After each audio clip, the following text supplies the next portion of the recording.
You good? Yeah, we're up, dude.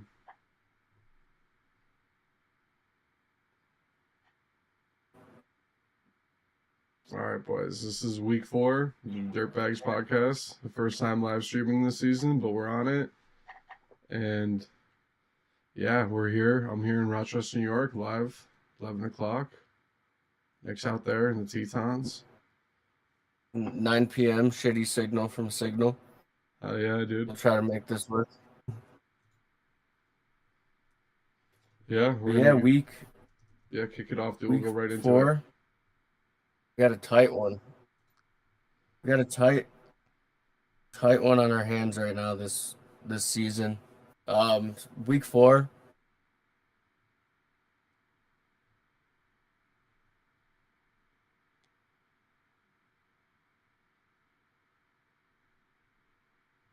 And the rest of the league is 2-2. 8 teams at 2-2, 4 weeks in. Um,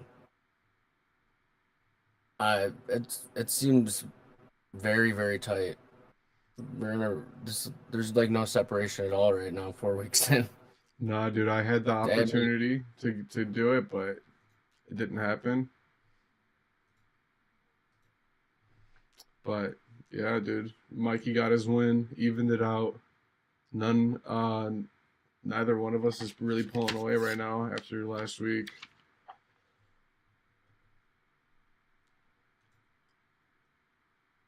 no undefeated, no undefeated teams, and there's nobody that's gonna start 0-6 like I did last year.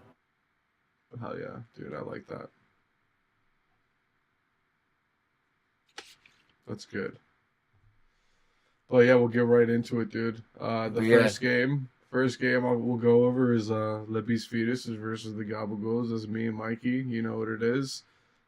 I thought I had this one in the bag coming in the Monday night. I think I was up 103 to 101, something like that ish. But my gay kicker came through with 9 points. I think in the fourth quarter at one point I was up like 112 to 110 or maybe somewhere around there. But the late pick six by Matt Stafford put Mikey over the edge. I think he got an extra 8 or 9 points right there. Put him over me. He wins 123 to 112. 22 points from San Francisco's defense on Monday night. I know, dude. To fucking win the game. I had a feeling Mikey was gonna get that W. He wasn't gonna let up and go 0-4. Yeah, and Mike, I mean, he had Penny on his bench that wouldn't even have, if he played Penny, the game wouldn't even have been close. Um, Jonathan Taylor too, his first pick overall, hasn't been a number one pick so far 4 weeks into the season. Is anybody who had that number one consensus pick probably is feeling pretty shitty about it 4 weeks in right now. Yeah.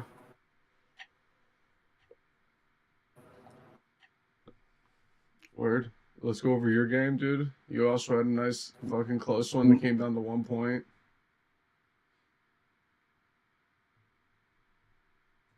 Yeah, I lost to Adam. Was what was it, 122 to 121 or something? 121 to 120. Um, my app's not loading, but yeah, I went into the Sunday night game down 50 with Mahomes, Kelsey, and Suckup playing, and Adam had Juju left. And 15 seconds into the game, Kansas City fumble or Tampa Bay fumbles the opening kickoff. Second offensive play, Mahomes throws a touchdown pass to Kelsey. I was like, okay, this is gonna be fun. I'm gonna have a shot from the beginning, from the first few seconds of that game. Mahomes, Mahomes and Kelsey did what they had to do. They had a great game for the majority of it. And I thought going into the fourth quarter, I think I was only down 4 or 5 points, and I was like, all I need is a couple more catches from Kelsey, Juju not doing anything crazy, and one more Mahomes touchdown pass solidifies it, or even just a nice field goal from Suckup. And I had a couple more Kelsey passes, Juju caught a couple more passes, and then Mahomes throws that fucking pick, puts me down one, and I never got that point back because every time Kansas City got the ball, they just kept running. Mahomes finished with 249 passing. Gets one more passing yard, that's another point. So at minimum, if Mahomes doesn't throw that pick or he has one more passing yard, I tie. He never throws that pick and has 250. I win by 1 point. And for anybody that was watching that Green Bay game, that Romeo Dobbs touchdown, it was like a 40-yard touchdown in the last couple minutes. That was probably a 10-point play right there. But that's how this shit goes sometimes. It would have been worse if whatever happened in the league didn't happen, but I had a lot of other people in my division that I needed to lose to like not lose ground in the standings this week lose. So even though I drop a game, my placement doesn't shift much because of what happened. And then we can go on to Ronnie versus my dad, which is the main game that really didn't shift much in Yeah. terms of standings. The three really close ones: Tom, Mike, me and Adam, and then Ronnie and my dad. That one went 96-94. Both teams having pretty dud weeks. Neither one getting over 100. At the end of the day, Ronnie squeaked it out. Melvin Gordon killed my dad. -1 point. That just suck. Losing by 2 points, and when your running back giving you -1. Yeah, that and Amari only getting you 1 point. Amari got like a catch on like the first play of the game and then just never saw the ball again. Mm-hmm. I didn't even know that was the first play of the game either. It was like first drive. It was one of the first plays of the game and then just never saw it again. Yeah, so that's a clutch win for Ronnie. Other than that, dude, it looks like the rest of the league pretty much ended up in blowouts. We'll go over Adam and Cam's game, the Xanthers versus Gorbachev's Ghosts here. 144-116. Really, Tom Brady's doing his thing. Cooper Kupp is going off this year. He's on pace to even break the fantasy points that he broke last year. Metcalf finally getting some decent points for Cam. Overall, I mean, you put up 144 in our league, and it'll get you. Usually it'll get you a dub, honestly. 116 is not a bad performance, but again, Adam's dealing with a lot of issues. Mike Evans at least showed up for him today, this week, 30 points, but Devontae Smith, he's one of those guys that's boom or bust. Dalton Schultz, 0 points. There's obviously, you look at his bench, there's a couple guys. He could have played Everett over Schultz, got an extra 17 points. We got him a little bit closer, but nothing really significant because Cam had a lot of points on his bench as well. Overall, this is a dominant performance by Cam. Huge win too for Cam because. Yeah. Oh, go ahead, my bad. No, I was saying, yeah, I agree with you, dude. He's 2-2. If you drop that, huge win for Cam because he was started the week 1-2, and he had my dad, me, Delario, and Steve all a game ahead of him at 2-1, and all of us lost. Sheesh. And so that pushed him ahead for all of us to have an even record, and he's tied now with Delario in points after putting up 144. So he pushed ahead in points too. To put him in, I think he started the week at like the 11th spot going in. And right now, if the season ended today, he'd be in the playoffs at 6. So that's a huge win for Cam. Yeah, huge win for Cam, honestly. Another big win is the Black Lip Bastards over Delario. Super mega team. Tyler's going off, and me and him are the only 3-1 teams, but I honestly feel like his team is better than mine because he's got more depth and he's got a couple more guys that can really go off. He even, with this week, without having St. Brown and some of his other top performers, he still got it done, Cousins only put up 14 for Tyler. Like, if Tyler had an even better quarterback, his team would be really solid. Taylor's team didn't even do that bad, putting up 116. Again, Tyler won 148-116. Similar score to Cam and Adam's game. And, I think this whole time Cam was up, or Tyler was up, and it wasn't even close. Tyler's giving me a run for my money. We're at the top of my conference after that game. Delario 2-2.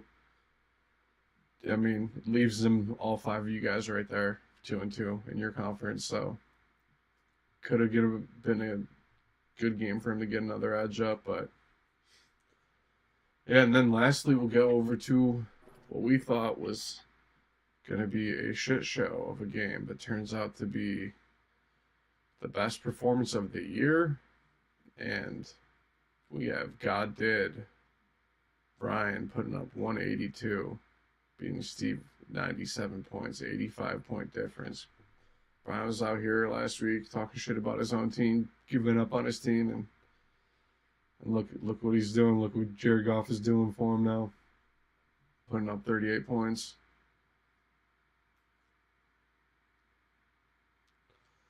And that Josh Jacobs trade paid off for him last week. If you guys don't know, Nick and Brian pulled off a pretty big trade, first trade of the season. And I don't know the exact details of it, but it was essentially DJ Moore and Josh Jacobs, a couple other guys involved, but Josh Jacobs putting up 35 for Brian, so immediately paying off for Brian off of that trade. Yo, it's good. Yo, can you hear me? Yeah, I can hear you. You just came Yeah, back. my bad, I'm cutting out. Yeah, do you hear me? Yeah, I hear you now. You're choppy for a bit. Word. Yeah. Brian, I don't know how I didn't get everything you said, but yeah, Jared Goff at 38, the number one quarterback on the week. Fucking, I had him in another league that helped me. I was honestly in my other league. I was in the same situation. I was the worst team in the league, 0-3, dead last in points. In that league, I had Goff and Hawkinson, and that moved me up to fifth in the league, and I'm fifth in the league in points now. And with that combo, it was like almost 90 points between the two of them. Those two just put on a performance, and whoever was lucky to be in a situation where they were hurting at quarterback because of the roster and had to start Jared Goff was blessed this week. Honestly, dude, straight up. And I think in numbers too right now, I think Jared Goff's the top 5 fantasy quarterback on the year so far. So I mean, he might not be a guy that you're just playing because your starting quarterback's hurt. He might be a guy going forward for fantasy that might be a guy to start. So just keep an eye out on Goff right now. He's having a season. No joke, dude. He's a 6th ranked fantasy player. Definitely top 5 quarterback. Yeah, because Cooper Kupp's I think 4 or 5. Yeah. And then Jacobs, I mean, that was a huge. Right before the week, we've had one trade. Right after this podcast last week, I traded Josh Jacobs and a couple players, I think George Pickett and for Brian. The other two he had on his bench, George Pickett and Mooney. Mooney, Pickett, and Josh Jacobs for DJ Moore and Henderson. And I didn't play anybody from that trade. The only player from that trade that was started was Jacobs, and he had the best game of his career. Dude, he fucking went 35 off, points. What are you gonna do about that? Dude, he fucking went off. Nothing you could do about that, because even if he was on my roster, I would have just been sitting there sick with him on my bench because I wouldn't have played him over Najee and Robinson that gave me a total of 9 points. So we'll see. We'll see what happens. He also had Pierce on his bench that had 27. So his running backs, it looked like probably the worst in the league for the first 3 weeks. Now he's having some guys go off. We'll see if that continues or if there's just 1 week wonders. Yeah. He went from complaining about his team thinking it was the worst in the league to just putting up 182 this week, going off. Classic Brian. He also flew to New York twice this week to see the Yankees play because he wanted to see Aaron Judge break the record. Aaron Judge broke the record tonight, and Brian wasn't there for it.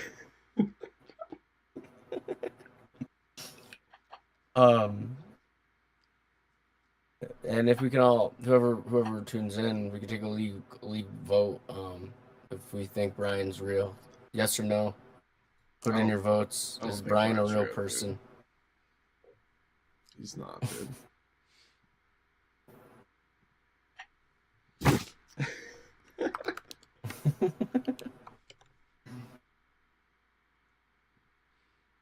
Yeah, we'll see. I don't know how to feel about his team right now. Oh, he's got you this week. Brian plays you this week. I know. So let's just quickly go over the picks we've been up to this point. I know this is the first one we're broadcasting, but up to this point, me and Nick have been making picks and predictions of who we're gonna win. Coming into this week, we were both 7-5, and this was a rough week for both of us overall, but way rougher for me. I went 1-5 in my picks. I think the only pick that I had right was Nick's dad. No, I had Brian winning. That was the only pick that I had right.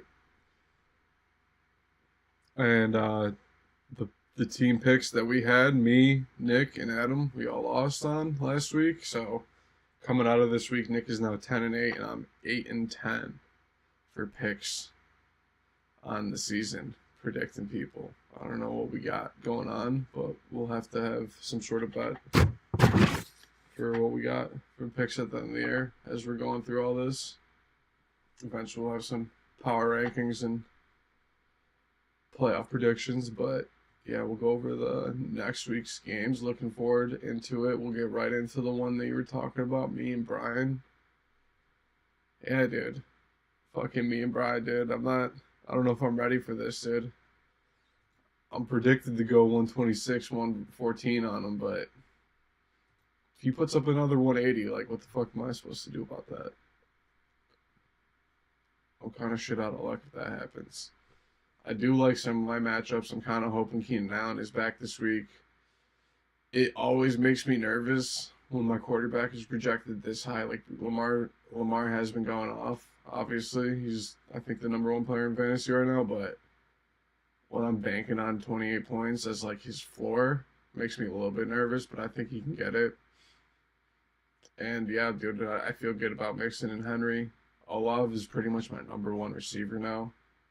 Until we get Keenan Allen sorted out. Honestly, he's been tearing it up. He gets a lot of targets too, a lot of garbage points. But yeah, we'll see, dude. If Goff keeps on turning up, Saquon puts up the numbers. Is New York versus Green Bay? Is that a London game? See, that's 6. That's an early game, right? That's a London game. London okay. Game. Interesting. And then Brian's also got Josh Jacobs playing Monday night. I have no Monday night players. I got a Sunday night guy. I mean,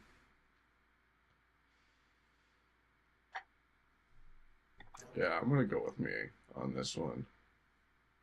Hopefully that Keenan Allen plays. If Keenan Allen and both Bateman are out, then definitely Brian. But I guess I can't really do that. But yeah, I'm kind of fucked without those two guys playing. But I'm going to go with me. I got to get double. I can't be losing. I'm going to get a win back under my feet here. That 28-point projection is wild. I mean, it's wild. It's like the difference between. Yeah, it's a crazy projection for a quarter. It makes me nervous. I mean, he can get it, but to be counting on 28 is a lot. Yeah, just to start the projection, that is fucking nuts. I mean, it's like I get him being high. I mean, I know he had a 47 and a 43 game, but it's like to start projection to 28, you rarely see that. Yeah, especially after a shitty game last week like that. What do we got here? Yeah, I'm gonna go Tom on this one. I feel like a lot of Brian's guys who went off last week, it's just like they just don't have good matchups in my opinion. Like, yeah, he's starting Pierce probably because of that game he just had. If he didn't have that game, he would not even consider him. Yeah. But he has a matching up against Jacksonville's defense. You're playing Jacksonville's defense. I like Jags D in that for that matchup. And then Goff at New England. New England's defense is tough. They held Rodgers in check for a majority of the game. I think that might be one of Goff's toughest games so far. I mean, they're the number one scoring offense in the league right now. Yeah. I kind of am estimating that might be their this might be their lowest scoring game because New England's defense is pretty decent. And then having Saquon against Green Bay and Jacobs against Kansas City, I just think both of those games, I think the Giants and the Raiders will probably be down for most for a majority of those games have a lead like they had the last couple weeks, so their targets might be diminished because I think both those teams will be playing down for most of the game. So I think I'm gonna take Tom in this one too. Yeah. Word. All right. Team running that. Yeah. Saquon's projected 18. I feel like that's a little high as well. But he's killing it. All right, next game is your game. You versus Delario. Me versus Delario. Um, so we got this game is gonna come down to Monday night. I'm gonna have Kelsey and Mahomes on Monday night. He's gonna have Devontae, so that should be another, just like this past week for me. This should be another nice little close to the week. Fucking, if it ends up being close, it's gonna be a fucking another one just like this week probably. Yeah. And fucking having Devontae giving him points and me going back with Kelsey and Mahomes, my two guys that this team relies on. I still don't know who I'm starting at receiver this week. I'm so deep at receiver right now. I feel like it's like I don't have like a true number one, but I have a bunch of guys that are gonna sit in between that 10 and 20 range. Have in there. I'm not 100% that's what I'm gonna play yet. But I have Alvin Kamara in my other 3 leagues, and solely because of that, I am not gonna take Delario in this game because he has Alvin Kamara in his lineup, and I just can't trust anything with Kamara right now. Yeah. He almost killed me this past week at 7. All signs were pointing that Kamara was going to play. Played week 1, didn't do shit. Was out week 2, came back week 3, didn't do nothing. Practiced all week this week, and then an hour before the game, they announced that he wasn't playing. So I just don't trust his situation, whatever his injury is, whatever that offense is doing. It's hard to rely on him as your number one running back. Delario has a good team, but I'm hoping for a big performance for Indy's defense because I know Russell Wilson and Sutton they're having some sort of connection, and that's a decent cuff, but their offense is not looking good.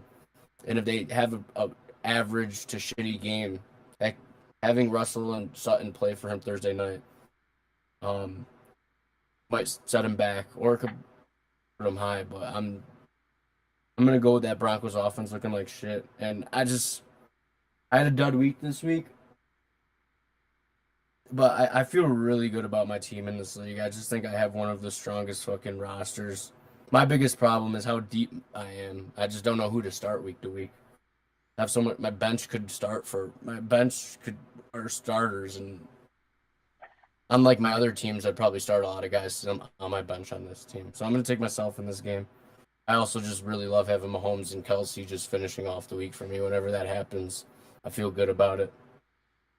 Yeah, I think the same thing. I'm going with you. I think the Mahomes Kelsey on a Monday night against Las Vegas, I think they're going to turn up. And I mean, if Russell Wilson and I don't know, Indianapolis sucks, I think they're going to put up some decent points too. But I really think Mahomes and Kelsey are going to outshine Sutton and Wilson. I think that's what this really comes down to.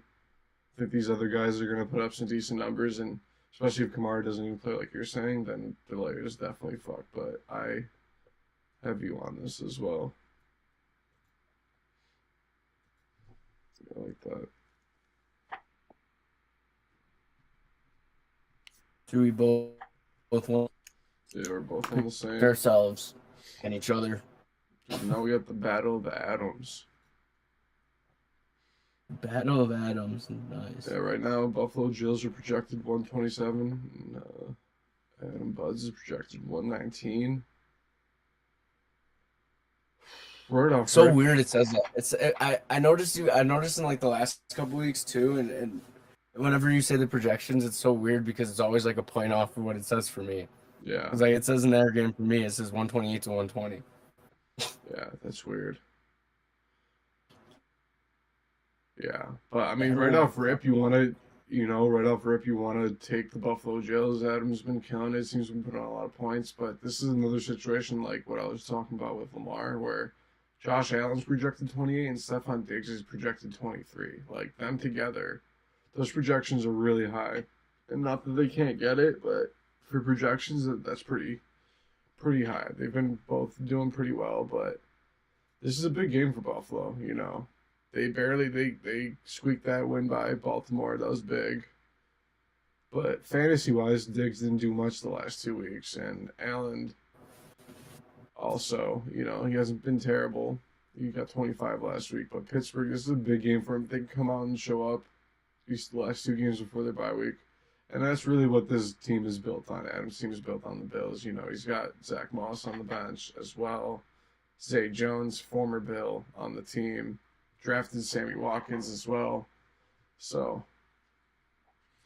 I think Adam Buds is in a really tough situation with his running backs. Obviously McCaffrey's there, but a lot of inconsistency as receivers. If Thomas can play, I think he'll be in a better spot, but I am going with Adam Zeroni on this. The Buffalo Bills. I think the Bills are going to come out against Pittsburgh, have a decent game, and I also think that Christian Kirk and his other running backs and receivers are going to do well. You got Juju on a Monday night, just in case you need some extra points on Monday night. Adam's players are all playing early Sunday, so yeah, I'm going with Adams Raleigh, the Buffalo Bills on this one.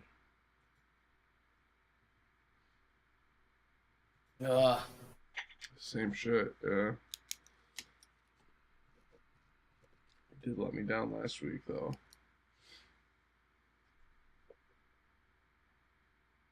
As much as I don't want to just keep picking the same games, I think I'm going to go with Adam on this one, too. I don't know. I don't feel great about Buds' roster right now. Yeah, a lot of question marks at a lot of question marks at running back, and then his guys that he's relying on are just like not doing what you need them to do, especially when you have a team that's having holes in your other spots like his team is at the moment. But yeah, he just has so many guys that are just reliable right now. Like Adam Zeroni's team is just like you have. Even Christian Kirk last week, who didn't have a great week. I mean, he caught a couple of big passes at the end and still gave you a 9 or 10 points, and it was just like whatever off 2 catches. And he's not going to only have 2 catches every week, especially Houston next week. I think Kirk will have another big game. So just like looking at Adam's roster, you have 4 guys that have a really good shot of giving you 15 to 20 plus points, and I feel like just Buds' roster at the moment just doesn't have that to match, those heavy hitters to match what his heavy hitters are doing. Yeah, we're gonna go with third straight game, picking the same team. I'm gonna go AZ on this one. Yeah. And that brings us to Tyler and Ronnie's game.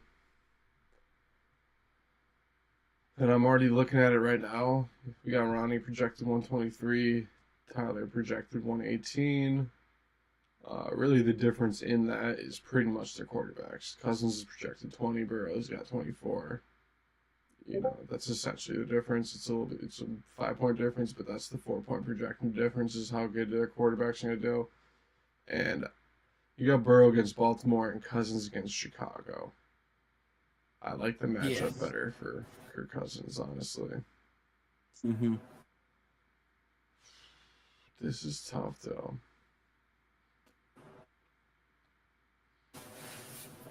You have a pick on this one? Dobbins had 22 points last week. Yeah. I think Ronnie's team's starting to come into form and look pretty decent. Just roster-wise. Yeah, I'm going to go Ronnie on this one. I think this is going to be a close one. I think they have 2 pretty evenly matched rosters right now. And I have a feeling has Burrow and Chase thrown a lot of touchdowns? Has Chase scored this year? I think he has. He's got 2 touchdowns on the air. He just hasn't done too much. Yeah. He went off the first week. I mean, he hasn't scored. He's got a good floor. He's got 10 points was his worst game. Yeah. Yeah, I think it's gonna be a close one, but I'm gonna go Ronnie on this one. Yeah, I'm going with Ty. I think Kittle's due for a breakout game now that he's healthy. He's been hurt and kind of shitty the 2 weeks after he got hurt. I feel like he's due for a breakout game. And San Francisco's just hot. Kyle Tyler's also got Debo. I think Kirk Cousins is going to do well against Chicago. For me, it's more about Eckler, if he's going to come out and put out the numbers he did last week, and if Thielen's going to do anything. I feel like Thielen's become like a boomer bust guy. He's not as consistent as he used to be, but he's been putting up decent numbers. Put up 15 last week, 18 the week before, single digits first 2 weeks of the season. Yeah, I'm going with Tyler on this one. It's going to be a close game, though. I think what's going to do Ronnie in is, and this is me being hopeful, is Keenan Allen is supposed to be back after a couple weeks now, and I think that's going to hurt Mike Williams' targets, but I could be wrong, and I also don't like Indianapolis defense. I think that's a bad play. Indianapolis has been looking like trash this year. I think people are still hyped on how good they finished the season last year, but I think they're looking like trash. So yeah, I'm going with Ty on that one. And then that brings us to the Xanthers versus Shit Show Inc. We got Carolina as the Xanthers as the favorite, 133 to 120. And I gotta go with Cam on this one. I'm looking at the matchups here, and I like Buffalo's defense against Pittsburgh. I like that he's got Jamal Williams for Detroit. Cooper Kupp has been unstoppable. I think he's gonna 24 points projection is a little bit high, but I think with Godwin back and Metcalf finally turning up for Cam, seems looking really good. Mark Andrews is the number one tight end. It seems looking really good right now. And Steve seems looking good too, but I think Cam seems he's looking really good right now, and I think he's got this matchup. Yeah. Oh man, it's the fucking Buffalo Bills suck show. Yeah, the fucking world right now. Like this, it just irritates the living fuck out of me. Love it. I want to go Cam here too. Why I brought up the Bills thing is I just do not understand Gabe Davis's 14-point projection when he put up 19 week 1, but ever since he put up 0, didn't play in the second game. But then the other 2 games he played, he had 6 and 2 points. How are you projecting a guy who isn't a clear number 2 guy in an offense at all right now? Just sitting at a 14-point projection. He's got to show. That's where these projections just go wrong, and it just shows how they just hype some of these teams and these players up. It's like he hasn't produced anything to warrant that type of projection going into a game right now. Yeah, and it's just very like. I'm not saying Gabe Davis can't do that. He can easily score a touchdown and do that. When a player has a 6 and a 2, it's like any other, even like a star receiver. If Devontae Adams had a 6 and a 2-point game, his projection would go down. Like if he's supposed to be projected 16 points, he'd be like 13 or 14. Dude, and so it's like I don't understand that. I was supposed to say on the flip side of that, Cam has Jamal Williams, who's projected 10 points. And yeah. Jamal Williams has gotten 15, 6 points, 24 points, 25 points. This man had 2 touchdowns and 100 yards last week. Like, 2 touchdowns the week before that. Like, how is he not projected 14, 15 points? He's only projected 10 points. And he's only had 1 game in the single digits. Makes no sense. He's got 6 touchdowns through 4 games. This man either puts up 2 touchdowns or 0. So maybe he's due for a 0-point game now. Maybe that's what it is. But yeah, I mean, we'll see, man. I just think overall it's just I'm just looking at it too.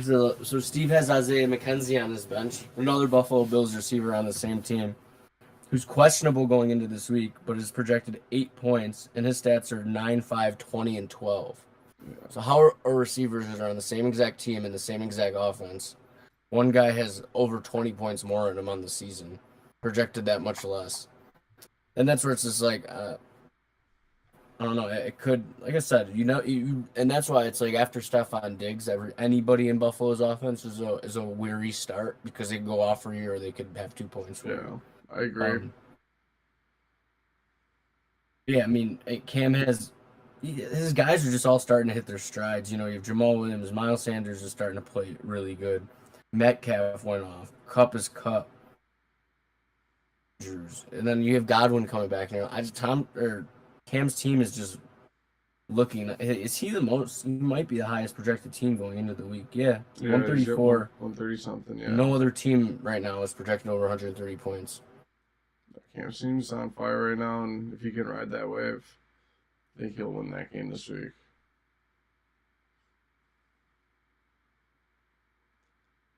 And it's the last one. Mike versus Mikey. The fucking battle of the mics, dude. Gabagools versus the Clee-Class. The number one team in the division against the last place team in the division.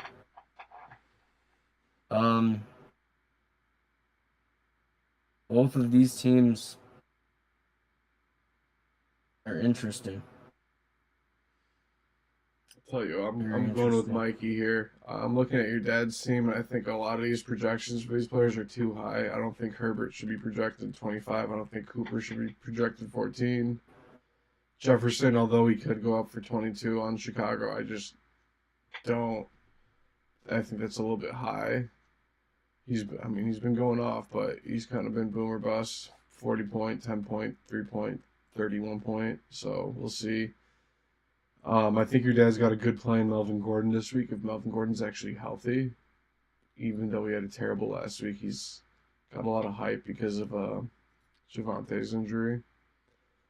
Tearing his ACL, so he's gone. Yeah, he's gone. So obviously Gordon's immediately the guy, but you never know. They picked up Murray and they got that Boone guy, and maybe if Gordon keeps on getting banged up like he's been, he had a shitty week last week. You never know if he'll end up being the guy long term, but at least this week he seems like he's the guy. The thing about Mikey's team though is I think a lot of these guys are under projected, and I feel like Taylor's just due. Like these Colts, the Colts got to fucking show up or not, right? Like they've been.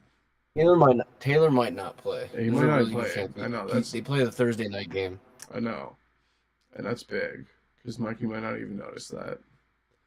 Penny fucking put up 30 points last week for Mikey, and if San Francisco puts up another 22 for Mikey, like it's hard to. Your defense is that good, and they're playing against Baker Mayfield this week, so like we'll see. I think Mikey's I honestly don't think Taylor will play. Yeah, you don't think he will? I was just reading up on it. He's not practicing, and he's in a boot, and they play in 2 days. Damn, that's rough.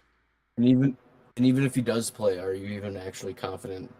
Even with how he's been playing and he's banged up on a Thursday night game, are they going to use him like how you're expecting him to be used? Because he's clearly hurt. So even if he does play, is he going to? I question if he's even going to get like a normal workload if he does suit up. Yeah. Yeah, because I mean, his rushing attempts are 31, 9, 21, and 20. Even if he plays, I don't see him getting 20 touches. Yeah. This is a tough one.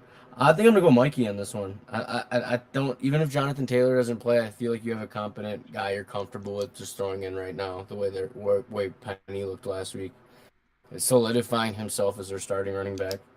I agree. If I were Mikey, I honestly wouldn't even bat an eye on it. Honestly, this week I'd just sit JT in that Thursday night game. He probably won't have. I don't think he'll play, but so he might not even have to make a decision. Yeah. But yeah, overall, I question. Melvin Gordon plays Thursday night too, so yeah, my dad's got a Thursday night guy. Yeah, I feel like Mikey might start hit a little stride, get a second win, go up to 2-3. Yeah, they'll really even things out in the division too. Yep.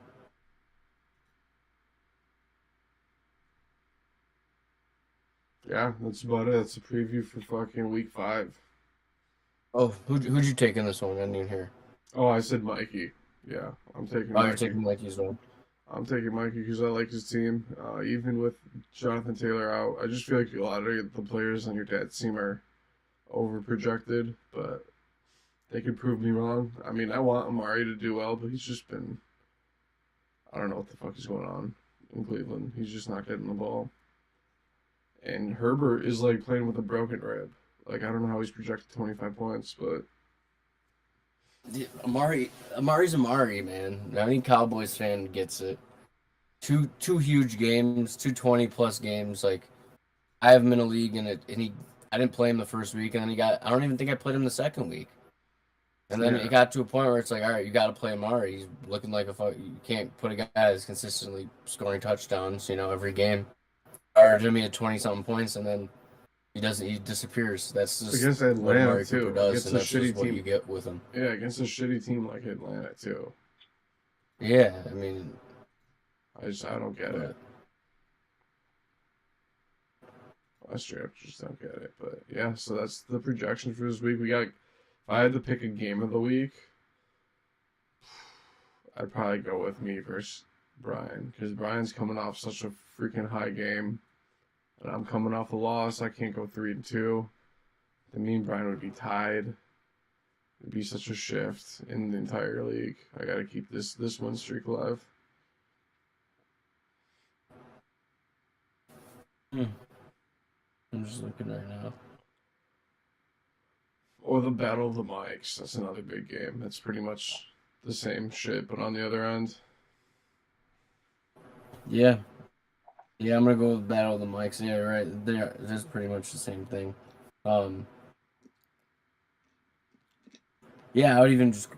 Yeah, I didn't realize Brian's not in last place in the division anymore. Yeah, no, you got Yeah, those I'll go. ones in. I'll go with Battle of the Mics. It's the only time. There's another divisional week.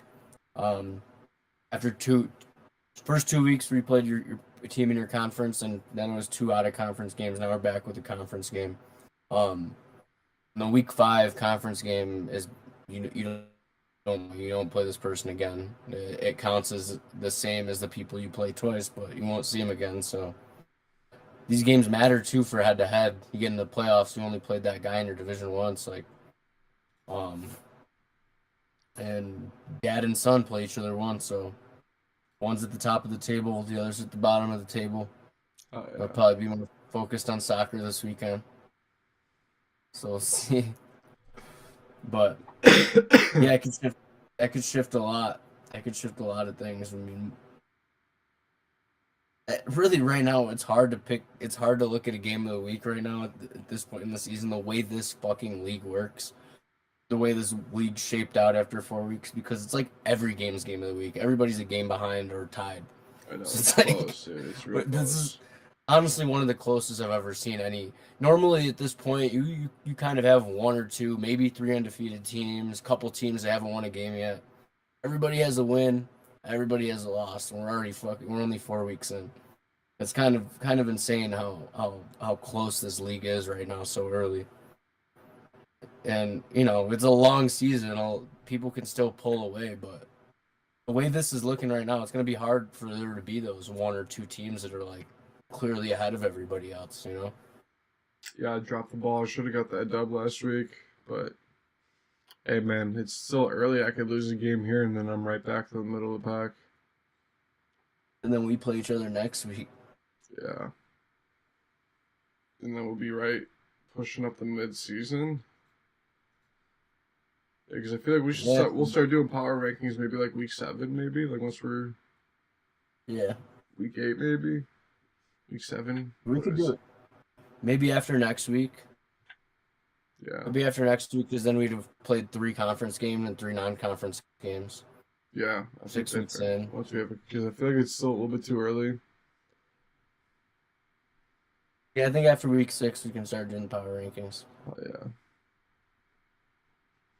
yeah, I like that. Word.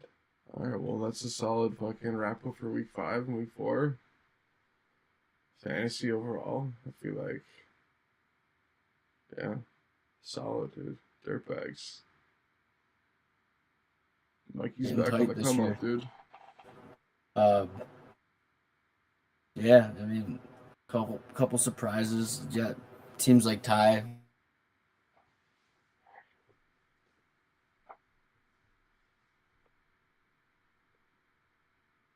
Left off from like. But yeah, it's been an interesting start to the season so far. At this point, the only thing you can put to this is that everybody drafted pretty decent. Everybody like formulated a good draft. There's nobody really kicking themselves in the foot for how they drafted to start this year. Yeah, Everybody's is in it. Nobody's crawling super far from behind. We have a very well-rounded group this season. honestly, haven't been too many like serious injuries to top guys. Like in previous years, you know, a lot of guys will have like their first round pick get hurt. Honestly, the closest thing I can think of to like a serious injury to a top pick. Yo, you there? Yeah, you're good. I was just talking about how we don't really have any serious injuries to any of the top players. Like I feel like in a lot of years, you know, there's always that first rounder that just gets hurt. Yeah. And at least, you know, there's some nagging minor injuries to some top guys. Like off the top of my head, I can think of like I drafted Keenan Allen as my wide receiver one, and he played 1.5 quarters in the week one, hasn't played since, and has had like a hamstring issue. Kamara's another one right now. Kamara's another one, but no like torn ACLs, nothing like major where some top guy like is just completely out. A lot of nagging injuries, but I mean, the highest guy right now is probably the Javonte Williams injury that just happened. He's second pick in the third round. That's probably the highest. Yeah, that's probably the biggest drafted player. Yeah, so people are healthy. We got depth going. We'll see. You know, as fantasy plays out, you never know. Any of these guys can get hurt any given week. Anything can happen. Any given Sunday, dude. Any given Sunday, dude. Fucking Grease Cobras. Grease Cobras. All right. R.I.P. Brody. Brody. 4 years ago. Is that today? Week, couple days ago. Oh yeah. R.I.P. R.I.P. Yeah. You want to go into it? Go into the. Yeah, dude. You want to talk Cowboys about the corner? Cowboys, dude? Yeah. Well, we started with an idea for the Cowboys corner chat at the end of the week. It was after week one, where the Cowboys looked like the worst team in the NFL. And I think our intentions of this were just going to be me mad every week, just ranting about how shitty the Cowboys look. 4 weeks later, we're 3-1. Just with a backup quarterback. Our defense looks like the best defense in the league. Or one of the best defenses in the league. Only Dallas and San Francisco are the only teams in the NFL right now. They haven't had a team score over 20 points in a single game yet. Each game we've given up one touchdown. Our defense is looking fucking elite. And I mean, we played fucking Washington, dude. We played Carson Wentz this week. It wasn't the most beautiful win. A lot of field goals, a lot of Brett Maher magic. A lot of Maher magic. Whoever played Maher in fantasy this week was happy with that one. Maher. A lot of field goals. Michael Gallup was back, scored a touchdown. Schultz came back, didn't do shit, but he was back. Only missed one game. Cooper's fucking riding the fucking trains, rush hour. Rush hour. Yeah, I mean they don't look unbelievable, but we're winning games. We're winning games. 2 division games, the Giants and the Redskins. They're still the fucking Redskins. I'm not gonna get too happy about those trash ass NFC East teams, but I think I saw a stat this week that the Cowboys have won. I think it was like somewhere around 11 out of their last 12 home NFC East games. What?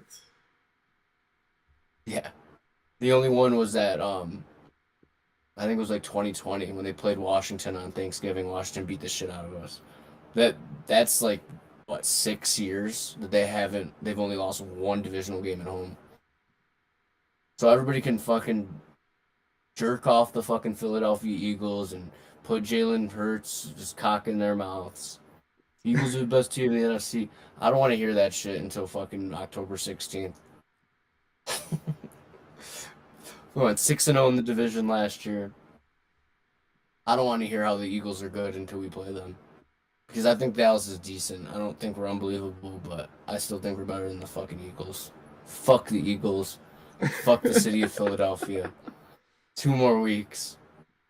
But also, these next 2 weeks are big because I think this guy has a lot to do. We talked more about it last week with the whole quarterback situation. I don't know how you're gonna sit a quarterback that's winning games right now, and we got the Rams and the Eagles. How do you? Let's say Cooper Rush plays those 2 games, right? Cooper Rush plays Rams and Philly. Dallas wins both of those games. When's a good time to bring Dak back? You have to wait until we start losing. You can't sit a quarterback that's won 3 divisional games and beat the 2 teams that were in the Super Bowl last year, and is on a 6-game winning streak. So these next 2 weeks are gonna. And I'm not by any means saying Cooper Rush is better than Dak. I'm just saying Dallas is this team is going into the grounds of putting themselves in a very weird situation, similar to the year Dak became a starting quarterback when Romo got hurt. If they can win these next 2 games, if they lose to the Rams this week, Dak, come back. You're ready. Whenever you're ready, come back against Philadelphia. Because if you lose against, the thing is, if he loses against, no pressure. It's just like they just lost 2 straight games, you know. But if he beats the Rams and then comes back and then loses to Philly, that adds a whole nother element of pressure on Dak's plate. But I'm excited. I fucking hate the Rams. I fucking hate the Eagles so much. Fuck both of these teams. Cowboys are basically gonna have a home game in LA this week. Oxnard, baby. Fuck Their yeah, second dude. home. I know all my Mexican Angelinos are gonna show up Love and that, make dude. that a home game in LA. They really are, dude. LA doesn't have real Yeah. fans. You what? LA doesn't have real fans. No, they just have a bunch of Joey Sassos that want to take pictures. Bunch of Joey Sassos, dude. But yeah, Cowboys 3-1. It's still rush hour. He's 4-0 all time as a starter. 4-0 as a starter. I was actually earlier. I was looking up his fucking career stats, bro. This man is 7-1 in games he's played in. He has a 61% completion percentage, and no, I'm sorry. He's 4-0 as a start. He's 4-0 as a starter. Has 7 touchdown passes and 1 interception. A 61% completion percentage and a 97.5 quarterback rating. It's kind of hysterical. Because when you watch these games, you're not like, this guy's pretty good. But you look at Cooper Rush's stats, like, they tell a different fucking story. Dude, but he's getting the job done, dude. What can He's you getting the say? job done, and the Cowboys are going to win the fucking NFC East. Fuck the Eagles. I love that, dude. And anybody that wears green or is from the state of Pennsylvania, not just the city of Philly, fuck that whole state. Fuck Pennsylvania. Fuck Eagle fans. Fuck anybody who fucking even cares to like look at them in a positive light. They're the fucking devil. Dude, But I don't know. I don't want to keep looking ahead. We got the Rams this week. I hate them too. Our defense is gonna shut these bitches down. But I'm excited to rant about next week when we play the Eagles. dude, you'd be hammered for that one. Oh, I'll get hammered for that one. I'm gonna get real hammered for that podcast and that game. What is that? In Because 2 also weeks? during that game, there's like it's like the last night everybody's gonna be at Signal. Oh shit, dude. The bar closing party and our housekeeping party the night the Cowboys play the Eagles. So I don't know what I'm gonna do. I don't know if I might stop in, pop my head in the housekeeping party for like 20 minutes, go back to my room, watch the rest of the game, get hammered, and then go out and either be belligerent and tell everybody I love them if the Cowboys win, or just tell everybody they're pieces of shit if they lose. I'd never talk to him again. Yeah. But yeah, week 4's in the books. We're in a tight one here in the Dirtbag Champion Rip Cup League, and the Cowboys are 3-1. So there's not much to complain about right now. And I won in Kevin FX's league. Fuck him too. There you go. Now you just gotta get some more dubs in the Chicago League. Get dubs all around. I don't have luck in that league, man. I'm like cursed in that league. It's the fucking auction, dude. It's the auction. Fuck the auction draft. Dude, we have a solid 55 minutes, dude. We could round it up another 5 minutes. Yeah, dude, fucking auction draft, I agree. What? You're fucking your Snapchat. Oh, hell yeah. You posted of me. Let's go brushing the pieces. Oh, dude, I mean, that's what's streaming, dude. That's what I had on the while you're talking. It's amazing. It's hilarious. Oh. All right, well, one last topic, dude. We got Milan playing Chelsea and Juve this week, dude. Do you have any predictions for that? I'm rooting for Chelsea. To be completely honest with you, because the Cowboys are 3-1 right now, and Juventus is like fucking watching paint dry. I haven't been paying any attention to soccer. Like, what are they in the table? Are they still? They beat Bologna the other day. I saw that. Well, dude, here's the good news: is that the Serie A there's not one team who's a clear winner, and you guys are not out of it because of that. And you guys are probably gonna end up fucking winning it on some crazy shit. Not gonna lie, but I don't know. I'm watching this game tomorrow with Mikey. I'm hoping Chelsea hasn't played them in 22 years, and we've only tied. We're hoping to get a result here. That'll be fun. I hope Milan loses all 3 games. That's what I hope. Yeah, that'd be crushing. I feel like they're gonna go all out for the Juve game though, because they don't really need to win this game. I hope I hope Milan loses all 3 games, and then Mikey gets a red card in his next soccer game and beats up a ref that he knows. Oh man, I can't wait to fucking play again with Mikey on Thursday. We lost last week, so he's gonna come in hot this week. Does Uncle Reno ever ref your games? No, but I saw him there last week. I'm waiting for the week that he does because I'm gonna play extra scrappy. I'm gonna really fucking turn it up, dude. That would be amazing. Yeah, Mikey gets so pissed, dude. It's great. The Polish guy plays for Juve. He scored the other day. Milik? Yeah. Yeah, I heard that he's not playing in your Champions League game, but he's gonna be playing on Saturday. A couple of. You remember when they only had 3 subs in soccer? Yeah, dude. Now we have 5. Like forever. Dude, it's actually different. I think Serie A is 5 and Champions League has a certain amount. I don't know. I think it's just permanent now, dude. It's kind of random. Except FIFA hasn't adjusted.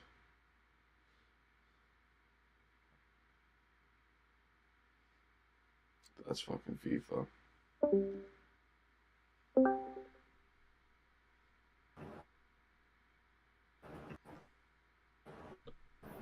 Did you hear me? COVID changed soccer. Oh, I know it did, dude.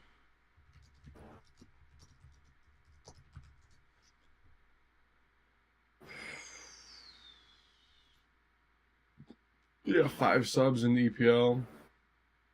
I think Serie A is 5 as well. Yeah, dude.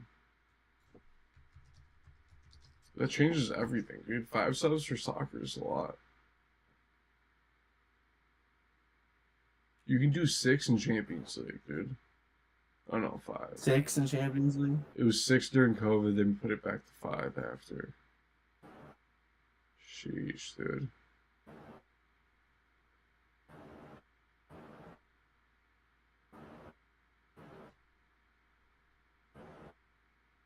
fuck that.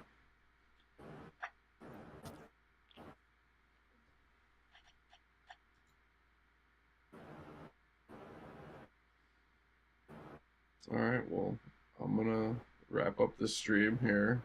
Just stop that going. We got the hour in. See everybody next week if you tuned in or not. We'll see. It's a little scuffed, but the Cowboys are winning the Super Bowl.